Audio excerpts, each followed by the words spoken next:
الرحمن الرحیم الحمد للہ رب العالمین والصلاة والسلام علی اشرف الانبیاء والمرسلین نبینا محمد وعلی آلہ واصحابہ ومن تبعہم بإحسان الى یوم الدین اما بعد رب اشرح لی صدری ویسر لی امری واحلل عقدۃ من لسانی یفقہوا قولی ربنا زدنا علما۔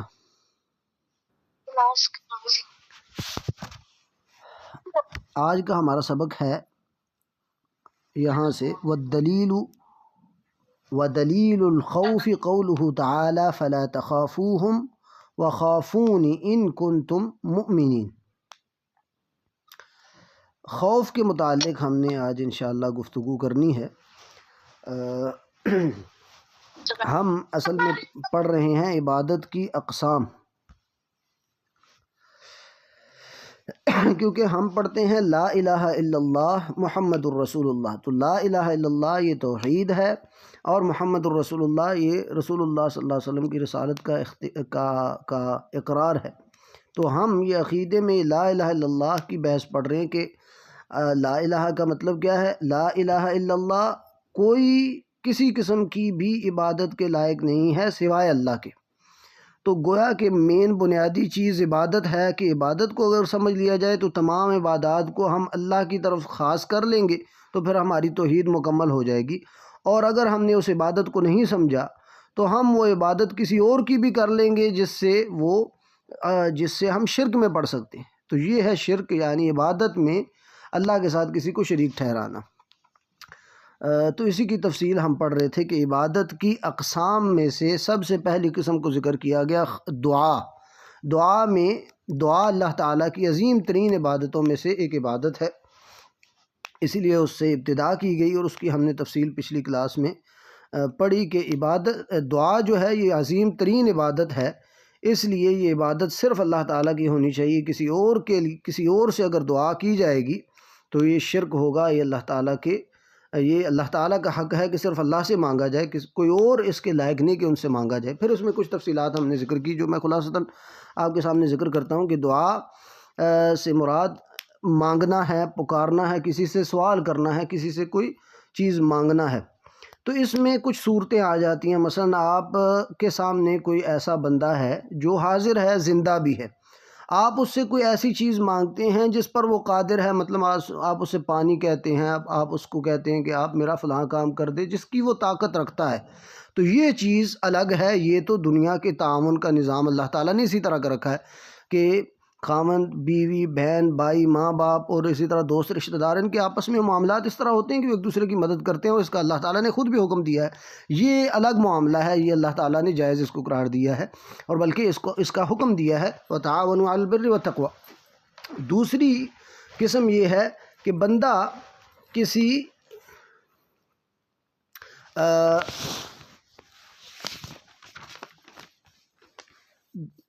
بندہ دعا کرے یا سوال کرے کسی ایسے سے جو غیر حاضر ہو، جو زندہ تو ہو لیکن غیر حاضر ہو، یا سب سے پہلے اس کو کہہ لیں کہ ایک بندہ ہے، مردہ ہے ہی وہ مردہ، تو وہ کوئی بھی ہو تو اس سے ہم دعا نہیں کر سکتے، اس سے کسی چیز کو طلب نہیں کر سکتے، اس لیے کہ وہ اس کی طاقت نہیں رکھتا کہ وہ ہمارے سوال کو پورا کرے یا ہماری وہ اس طلب کو جو ہم مانگ رہے ہیں اس کو پورا کر سکے۔ یہ صرف ہم اللہ سے ہی کر سکتے ہیں کہ جو بغیر کسی واسطے کے، بغیر کسی جو ہے ظاہری سبب کے اللہ تعالیٰ ہمیں عطا کرتا ہے۔ تو ظاہری اسباب کے ساتھ جو اللہ تعالیٰ نے رکھا ہوا ہے معاملہ لوگوں کے درمیان، وہ الگ ہے۔ تو مرنے والے کو پکارنا، کیونکہ مرنے والا کسی کی پکار نہیں سن سکتا، وہ کوئی بھی اعلیٰ سے اعلیٰ ترین شخص ہی کیوں نہ ہو، اس کو پکارنا، اس سے کوئی چیز طلب کرنا، مجھے اولاد دے دو، مجھے کچھ مطلب یہ ہے کہ مجھے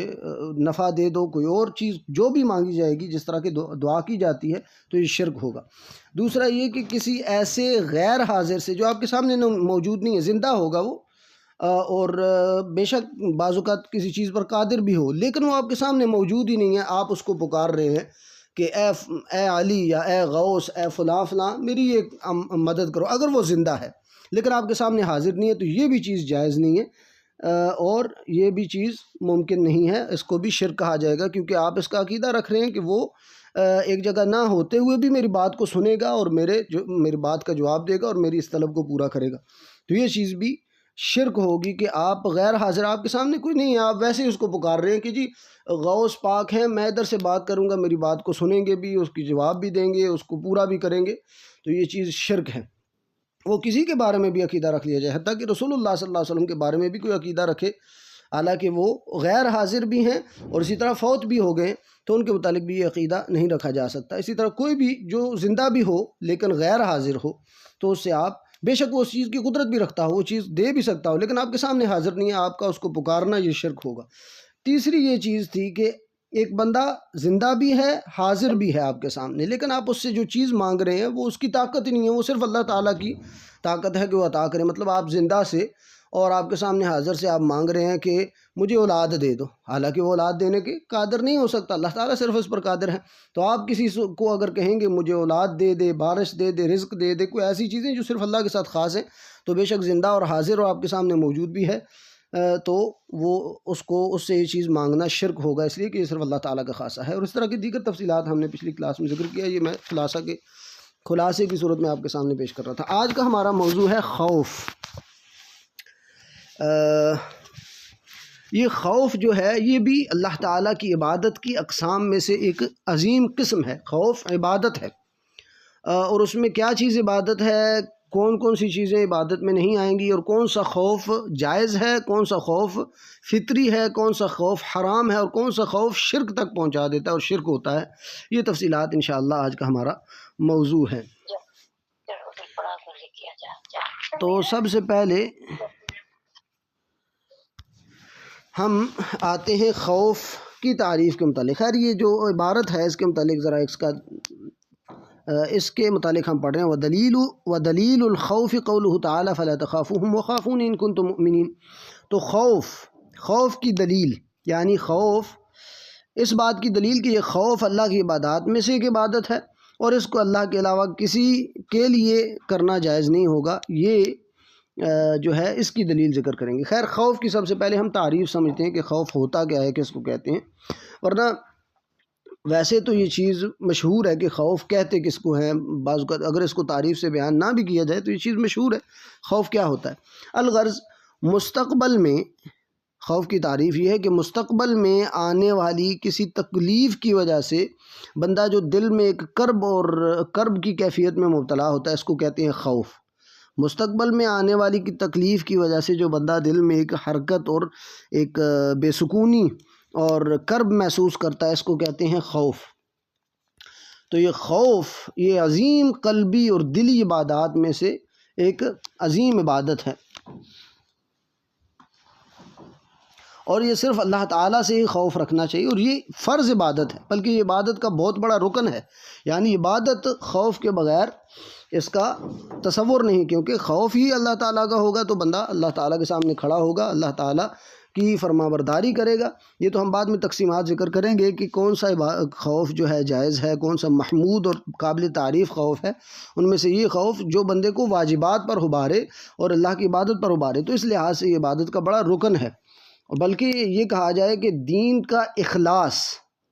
یہ اللہ تعالیٰ کے خوف کے بغیر درست کرنا ممکن ہی نہیں، تو یہ بات بجا ہے، کیونکہ خوف ہی جو ہے بندے کو اخلاص عطا کرتا ہے اور بندہ درست اور مستقیم رہتا ہے، اور دل کی اصلاح اس کا بھی بہت بڑا سبب یہ خوف ہے۔ تو یہ خوف یہ اللہ تعالیٰ کی عبادات میں سے ایک بڑی عبادت ہے۔ خیر اب آتے ہیں ایک اس کی بنیادی تقسیمات ذکر کرنے کی طرف۔ خوف جو ہے ایک ہے خوف جو واجب خوف ہے، یعنی ایسا خوف کی واجب مقدار وہ ہے کہ جو انسان کو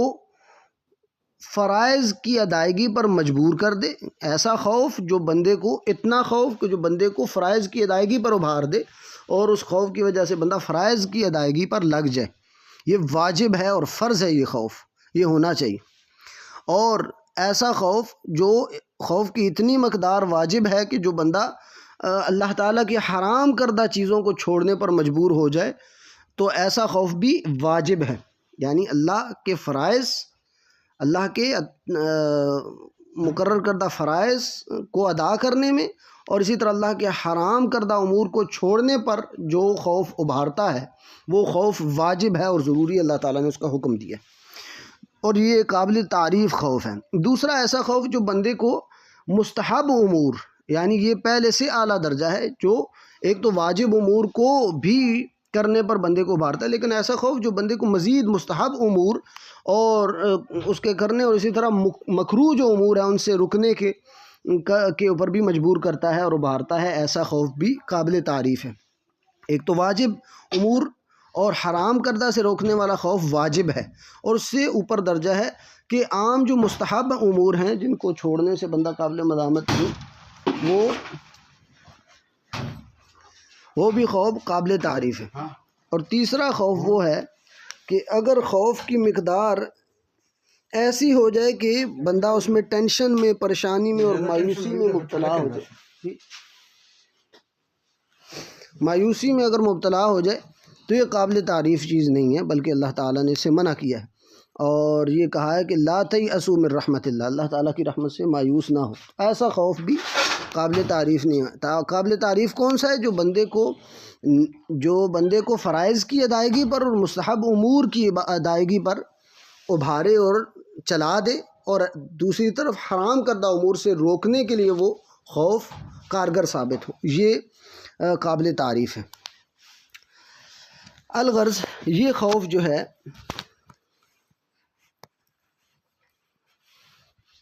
کیونکہ یہاں یہ بات کی جا رہی ہے وہ دلیل الخوف، یعنی اس بات کی دلیل کہ یہ خوف اللہ کی عبادت ہے اور اللہ کے ساتھ، اللہ کے علاوہ کسی کے لیے یہ خوف نہیں ہونا چاہیے، اس کی دلیل کیا ہے؟ قولہ تعالی، اللہ تعالیٰ کا یہ فرمان، فلا تخافوہم وخافونی ان کنتم مؤمنین، اے مومنوں، اے صحابہ، ان سے مخاطب ہو کے اللہ تعالیٰ نے فرمایا قرآن میں کہ ان مشرکوں سے نہ ڈریے، وخافونی، بلکہ صرف مجھ ہی سے ڈریے، ان کنتم مؤمنین، اگر تم مومن ہو۔ تو اللہ تعالیٰ نے ایمان کے ساتھ اس کو جوڑا ہے کہ ایمان اگر ہے تو صرف مجھ سے ڈرو گے، کسی اور سے نہیں ڈرو گے، نہ مشرک سے یا نہ ہی مطلب غیر اللہ، اس میں تمام شامل ہے، یعنی اللہ سے صرف ڈرنا ہوگا اگر ایمان ہے۔ تو اللہ تعالیٰ ایمان کے ساتھ اس کو جوڑ کے کہہ رہے ہیں کہ اگر ایمان ہے تو صرف مجھ سے ڈرنا ہوگا، کسی اور سے نہیں ڈرنا ہوگا۔ خیر، خوف کی بعض صورتیں جو ہیں وہ حرام ہیں، بعض صورتیں شرک ہیں، اور بعض صورتیں جو ہیں وہ فطری طور پر ہیں، اس کو انکار نہیں کیا جا سکتا، وہ ہر انسان کی بشریت کا تقاضا ہے۔ الغرض تمام مخلوقات میں سے سب سے زیادہ انبیاء اللہ تعالیٰ کا خوف رکھنے والے ہوتے ہیں، کیونکہ مطلب اس کی مثالیں موجود ہیں۔ اللہ تعالیٰ قرآن میں فرماتے ہیں نوح علیہ السلام کے متعلق کہ انہوں نے اپنی قوم سے کہا تھا، انی اخاف علیکم عذاب یوم عظیم، میں تم پر ایک بڑے دن کے عذاب سے ڈرتا ہوں، یعنی ڈرتا ہوں خود بھی، اپنے لیے بھی، اور قوم کو بھی اس سے ڈرا رہے ہیں۔ تو یہ چیز بندے میں جب ہوگی تو پھر وہ دوسروں کو ڈرائے گا۔ تو یہ انبیاء کا بھی خاصہ تھا کہ وہ اللہ تعالیٰ سے ڈرنے والے تھے، اور یہ ڈر عبادت ہے، اور اسی سے بندہ جو ہے اللہ کی عبادات کی طرف لگتا ہے اور اللہ کے حرام کردہ امور سے بچتا ہے۔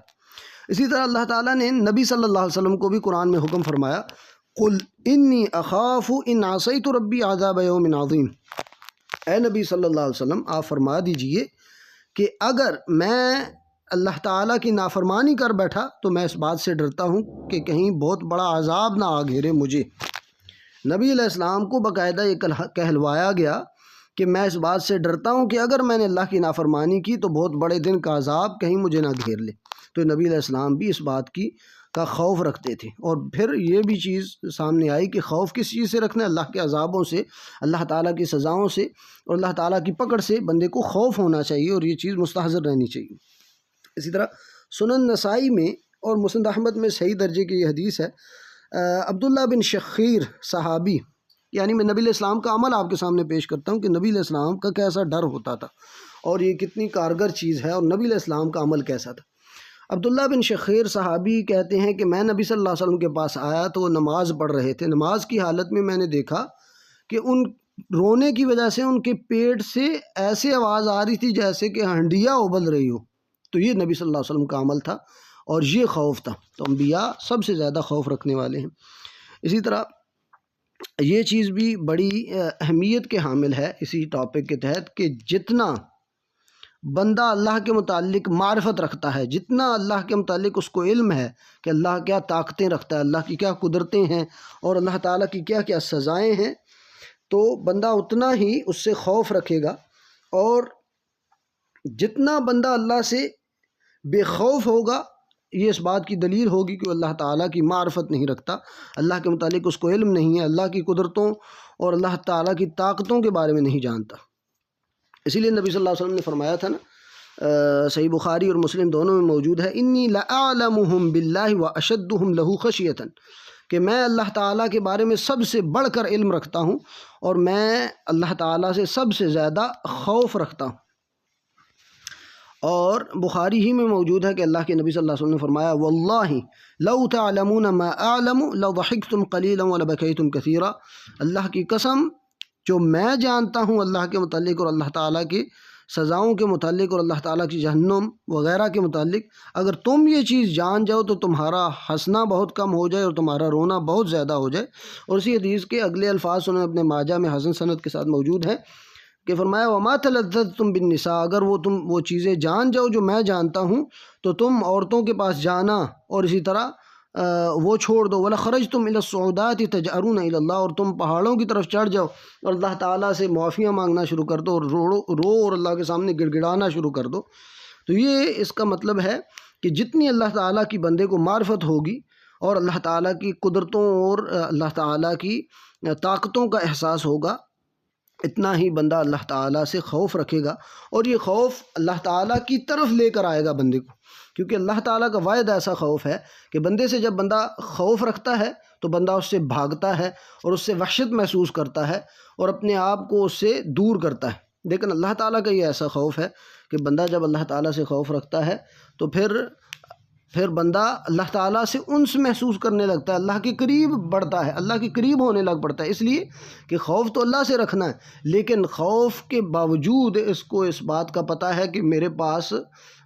پناہ کی جگہ اللہ کے علاوہ کوئی ہو ہی نہیں سکتی، اس لیے وہ اللہ سے خوف بھی رکھتا ہے اور اللہ کی طرف ہی بھاگتا ہے۔ اس کی ایک بڑی مثال جو کہ اللہ تعالیٰ نے فطرت میں رکھی ہے، جو سمجھی جا سکتی ہے، یہ ایک اللہ تعالیٰ کے لیے مثال نہیں ہے، ویسے اپنے سمجھنے کے لیے ہم یہ بات کرتے ہیں کہ ایک بچہ ہے، اس کو پتہ ہے کہ ماں باپ ہی میرا جو ہے پناہ کی جگہ ہیں، اور اگر ماں باپ ان کو مارتے ہیں یا تعذیب کی وجہ سے اس کو ڈراتے ہیں تو وہ ڈرنے کے باوجود بھی ماں باپ کی ہی طرف بھاگتے ہیں، ماں باپ سے دور نہیں ہوتے، ٹھیک ہے۔ تو یہ اللہ تعالیٰ کا خوف تو عظیم ہونا چاہیے، اللہ تعالیٰ کی پناہ تو ہر پناہ سے بڑھ کر ہے،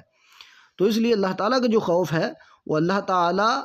کی طرف مزید ابھارتا ہے اور اللہ کے قریب کرتا ہے اور اللہ سے انس دیتا ہے۔ خیر، میں کچھ خوف کے فوائد ذکر کر کے اس کے بعد اصل اس اقسام کی طرف آتا ہوں جس سے یہ چیز واضح ہوتی ہے کہ کون سا خوف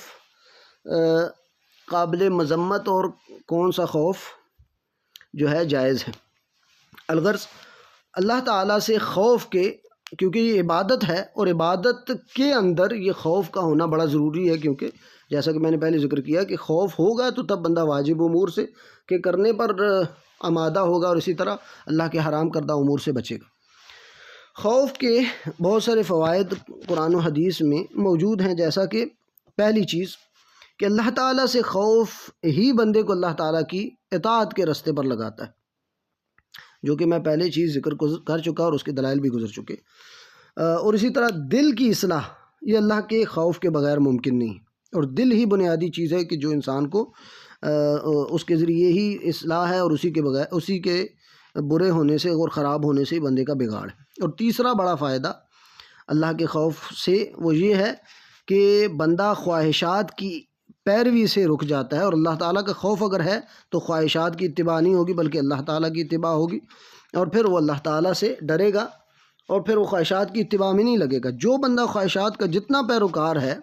وہ اس کا مطلب ہے اللہ کا خوف اتنا ہی اس میں کم ہے،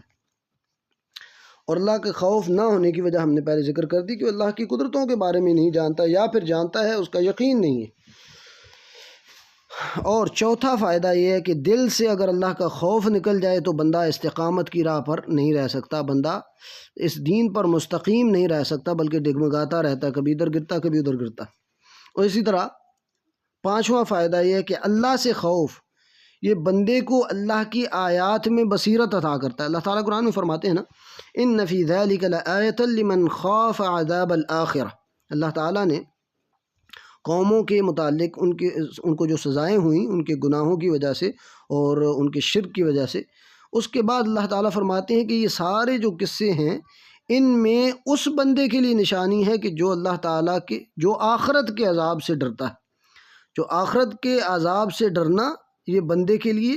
جو ہے اللہ کی آیات میں بصیرت کا باعث بن جاتا ہے۔ یعنی بندے کے اندر اگر خوف ہے تو پھر اس خوف سے بچنے کے لیے جو کوئی بندہ ذریعہ تلاش کرتا ہے وہ قرآن پھر اس کو ذریعہ دیتا ہے کہ یہ پہلے قوموں پر جو عذاب آئے ہیں ان کے یہ اسباب تھے، پھر ان اسباب سے بندہ بچتا ہے۔ اور اسی طرح اللہ سے خوف کی بنا پر ہی بندے کو آخرت میں جنت ملے گی۔ اس کے دلائل یہ ہیں، اللہ تعالیٰ قرآن میں فرماتے ہیں وَلِمَنْ خَافَ مَقَامَ رَبِّهِ جَنَّتَانِ، جو اللہ کے سامنے کھڑا ہونے سے ڈر گیا اس کے لیے 2 جنتیں ہیں۔ تو یہ جنت یہ اللہ کے خوف ہی سے ملے گی۔ اور خوف کا، اللہ سے خوف کا کیا مطلب ہے وہ ہم نے ذکر کر دیا کہ اللہ سے بھاگنا نہیں بلکہ اللہ کی طرف بھاگنا ہے۔ اور دوسری دلیل وَأَمَّا مَنْ خَافَ مَقَامَ رَبِّهِ، جو اللہ کے سامنے کھڑا ہونے سے ڈر گیا، وَنَهَى النَّفْسَ عَنِ الْهَوَىٰ، اور یہی نہیں ہے کہ صرف بندہ کہے کہ اللہ سے ڈر گیا، اللہ سے ڈر گیا، نہیں، اس کا اثر بھی نظر آنا چاہیے۔ اور اس کی دلیل کیا ہوگی کہ بندہ اللہ سے ڈرتا ہے؟ اللہ تعالیٰ فرماتے ہیں وَنَهَى النَّفْسَ عَنِ الْهَوَىٰ، کہ وہ اپنے آپ کو، اپنے نفس کو خواہشات سے روکتا ہے بلکہ اللہ کی اتباع میں لگاتا ہے، خواہشات سے روک کر اللہ کی اتباع میں لگا لیتا ہے۔ فَإِنَّ الْجَنَّةَ هِيَ الْمَأْوَىٰ، یہ جو 2 کام کسی نے کیے کہ اللہ کا ڈر اس سے اندر پیدا ہو گیا اور خواہشات کی پیروی نہیں بلکہ اللہ کی پیروی آ گئی اس میں، فَإِنَّ الْجَنَّةَ هِيَ الْمَأْوَىٰ، تو یہ جنت ہی اس کا ٹھکانہ اور مأویٰ ہوگا جو کہ ہمیشہ کی زندگی ہوگی۔ اور اسی طرح آخری چیز یہ خوف کے فوائد میں سے کہ جس کے دل میں اللہ کا وقار جتنا بڑھ جاتا ہے، اللہ مخلوق کے دلوں میں سے اس کا وقار بڑھا دیتے ہیں۔ جتنا اللہ کا وقار اور اللہ کا خوف اس کے دل میں ہے، مخلوق کے دل میں بھی اللہ تعالیٰ اس بندے کے لیے خوف رکھ دیتے ہیں اور اس کا وقار رکھ دیتے ہیں۔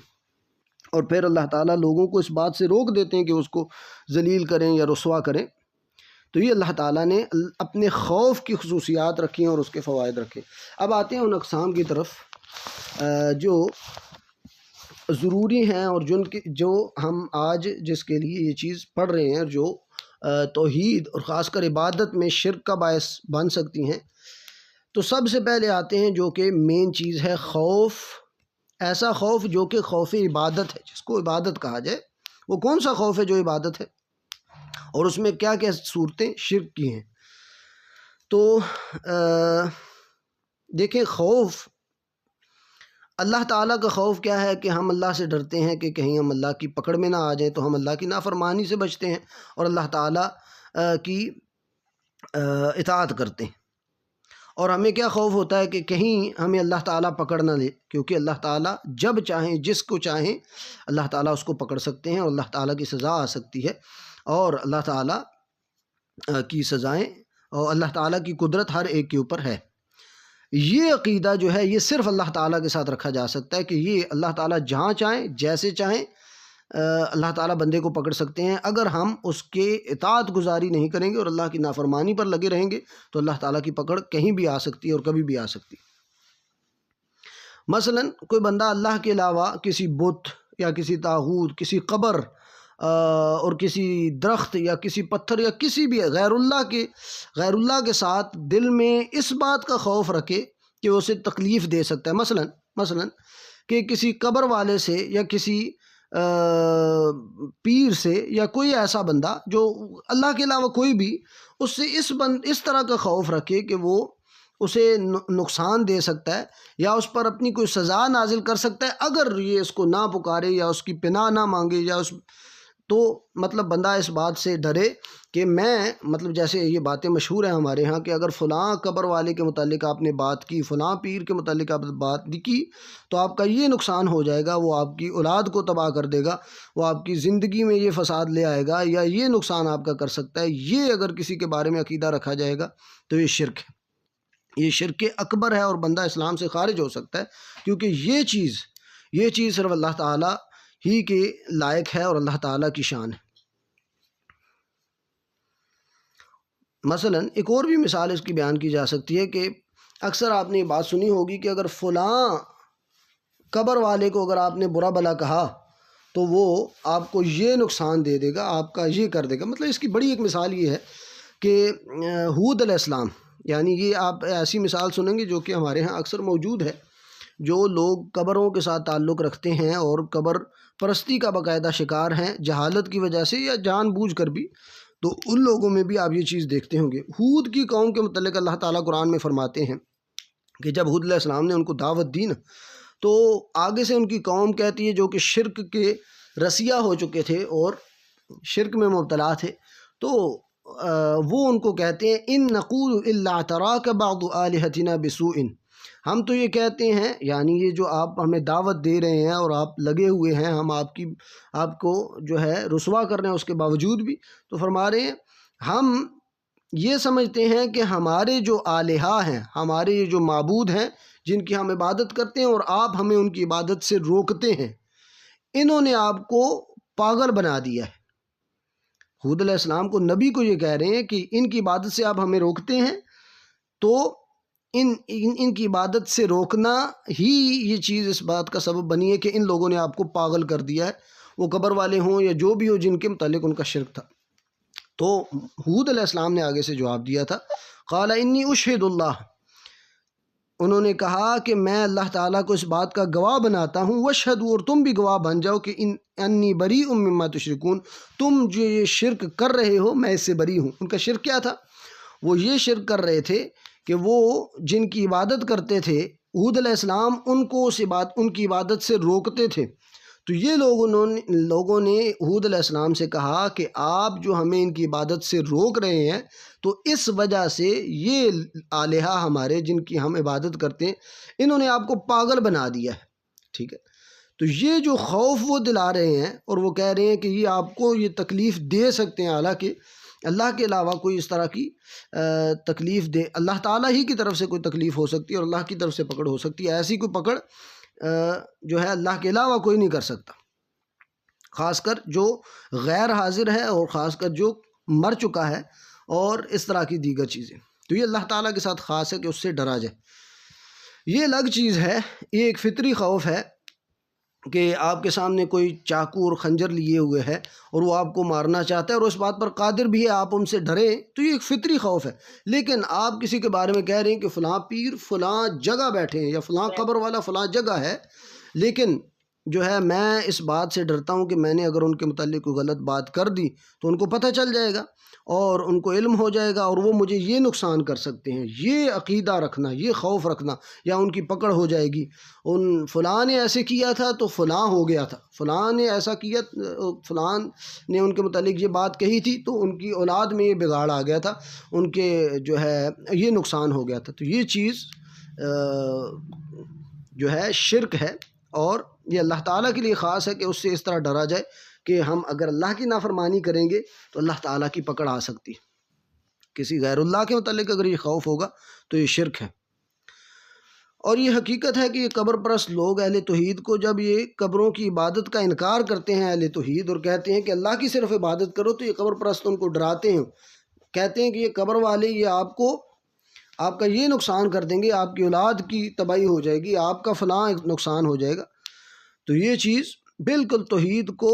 ختم کرنے والی ہے، جو لوگ یہ کہتے ہیں کہ جی فلاں آپ کو یہ نقصان دے سکتے ہیں اگر آپ نے ان کی عبادت سے روکا، کیونکہ جیسے غیر اللہ کو پکارنے اور مانگنے سے جو بندہ مطلب غیر اللہ کو پکار رہا ہے اور اس سے مرادیں مانگ رہا ہے، جیسے یہ شرک ہے، جیسا کہ ہم نے پچھلی کلاس میں تفصیل سے پڑھا، اسی طرح یہ بھی چیز شرک ہے، یعنی اس کی ہم نے تفصیل پڑھی نا، خاص کر جب بندہ فوت شدہ ہو آپ اگر اس سے مانگ رہے ہیں یہ شرک ہے۔ اگر بندہ زندہ ہے البتہ وہاں حاضر نہیں ہے تو آپ اس سے اگر مانگ رہے ہیں تو شرک ہے۔ اسی طرح فوت شدہ سے اگر آپ ڈر رہے ہیں یا پھر ایک زندہ ہے لیکن وہ غیر حاضر ہے آپ کے سامنے، اس کے باوجود آپ اس سے ڈر رہے ہیں کہ میں نے اگر اس کے متعلق بات کی تو وہ میرا یہ نقصان کر سکتا ہے، یہ بھی شرک ہے۔ اسی طرح اگر کوئی زندہ بھی ہے اور حاضر بھی ہے لیکن آپ اس کے متعلق یہ عقیدہ رکھتے ہیں کہ میں اس سے یہ مانگوں گا، جیسا کہ ہم نے دعا کے متعلق بات کی تھی، تو وہ عطا کر دے گا، مثلاً کہ وہ اس کی شان ہی نہیں ہے، وہ اس کا اہل ہی نہیں ہے کہ وہ اس کو دے، ہے وہ زندہ و حاضر بھی، آپ اس سے کہتے ہیں مجھے اولاد دو، مجھے رزق دو، مجھے بارش دو، تو یہ تو اس کی شان ہی نہیں ہے، اللہ تعالیٰ کی شان ہے، آپ اس سے مانگیں گے تو یہ بہرحال شرک ہوگا اور شرک اکبر ہے۔ اسی طرح یہ خوف کے معاملے میں بھی، اگر فوت شدہ سے آپ ڈریں گے اس لحاظ سے کہ اگر ہم نے ان کے متعلق کچھ بات کی، ہم نے ان کی عبادت نہ کی، تعظیم نہ کی، تو وہ ہمیں یہ نقصان دے سکتے ہیں، یہ شرک ہے۔ اسی طرح اگر کوئی زندہ بھی ہے لیکن غیر حاضر ہے، ان سے اگر ہم خوف رکھتے ہیں، وہ ہمارے سامنے موجود نہیں ہے، جی پیر صاحب فلاں جگہ ہے، لیکن ہم ان کے متعلق اگر کچھ کہیں گے، ان کی تعظیم نہیں کریں گے تو ہمارا یہ نقصان کر دیں گے، یہ خوف بھی شرک ہے۔ اسی طرح اگر کوئی زندہ بھی ہے، حاضر بھی ہے، لیکن اس سے ایسا خوف جو اللہ سے ہونا چاہیے، کسی اور سے نہیں ہونا چاہیے، یہ خوف اگر اس سے رکھا جائے گا تو وہ بھی شرک ہے۔ تو یہ چیزیں ان سے بچنا چاہیے اور اس سے پرہیز رکھنی چاہیے۔ یہ اپنی جگہ ہے، یہ اس کی دوسری قسم میں ساتھ ہی ذکر کر دوں۔ ایک ہے فطری خوف۔ فطری خوف مثلا یہ کہ کوئی بندہ سانپ سے بھاگتا ہے، بچھو سے ڈرتا ہے، اور اسی طرح جو ہے غرق ہونے سے، ڈوبنے سے ڈرتا ہے، تو یہ ساری چیزیں یہ تو فطری چیز ہے۔ مثلا جیسے موسیٰ علیہ السلام کے متعلق قرآن میں آتا ہے کہ جب انہوں نے لاٹھی پھینکی، اللہ تعالیٰ نے ان کو معجزہ عطا کیا تھا، جب انہوں نے لاٹھی پھینکی تو وہ سانپ بن گیا، تو موسیٰ علیہ السلام پیٹ پھیر کے بھاگنے لگ پڑے، تو اللہ تعالیٰ نے ان کو بلایا اور اس کے متعلق بتایا کہ یہ معجزہ ہے، لیکن رد نہیں کیا اور اس کو شرک نہیں کہا۔ تو یہ چیز اس کو شبہ بنا کے اس کو رد نہیں کرنا چاہیے کہ یہ چیز تو خوف ہے اپنی جگہ، اس کو اللہ نے بھی شرک نہیں کہا، لیکن وہ چیز جو اللہ سے خوف ہونا چاہیے اس میں اگر کسی اور کو شریک کیا جائے گا تو وہ شرک ہے۔ اسی طرح سامنے والا اگر آپ کے سامنے ہے، حاضر ہے، زندہ ہے، اور وہ نقصان دینے پر قادر بھی ہے، مثلا ہتھیار اٹھایا ہوا ہے اور مارنے پر تلا بھی ہوا ہے اور مار بھی سکتا ہے، تو ایسے بندے سے خوف رکھنا یہ فطرت ہے، انسان اس سے بھاگے گا اور اپنے بچاؤ کا کچھ سامان کرے گا، یہ الگ خوف ہے، یہ فطری خوف ہے اور یہ جائز ہے، اس میں حرج بھی نہیں ہے اور یہ انسان کے اندر موجود ہے، یہ شرک نہیں ہے۔ اس کو شبہ بنا کے بندہ کہے، جیسا کہ کہا جاتا ہے کہ جی آپ جو ہے اپنے بیوی سے کہتے ہیں کہ جائیں پانی لے آئیں، تو آپ نے مدد مانگی ہے نا، تو یہ شرک ہے؟ نہیں، ہم کہتے ہیں یہ تو چیز تعاون میں شامل ہے، یہ تو اللہ تعالیٰ نے اسباب میں رکھا ہوا ہے، بغیر اسباب کے اور غیر حاضر سے اور فوت شدہ سے اگر آپ مانگ رہے ہیں تو وہ شرک ہے۔ تو یہ شبہات دیے جاتے ہیں جس کی بنیاد پر وہ شرک کو ثابت کرتے ہیں۔ اچھا، دوسری قسم جو ہے، جو حرام خوف ہے لیکن شرک نہیں بنتا اور بندہ دائرہ اسلام سے خارج نہیں ہوتا، وہ ہے ایسا خوف کہ بندہ کسی دوسرے بندے کے خوف کی وجہ سے یا کسی اور کی خوف کی وجہ سے واجب یا فرض کو چھوڑ دے یا حرام کا مرتکب ہو جائے۔ کسی کے خوف کی وجہ سے بندہ واجب یا فرض کو چھوڑ دے یا حرام میں مبتلا ہو جائے، تو یہ بھی توحید کے منافی چیز ہے۔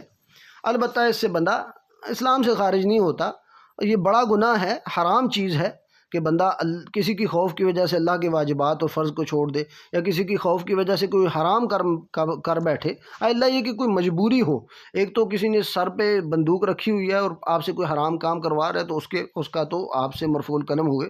کہ آپ کے اوپر اس کا گناہ نہیں، لیکن ایک یہ کہ کسی کا ویسے ہی آپ نے خوف رکھا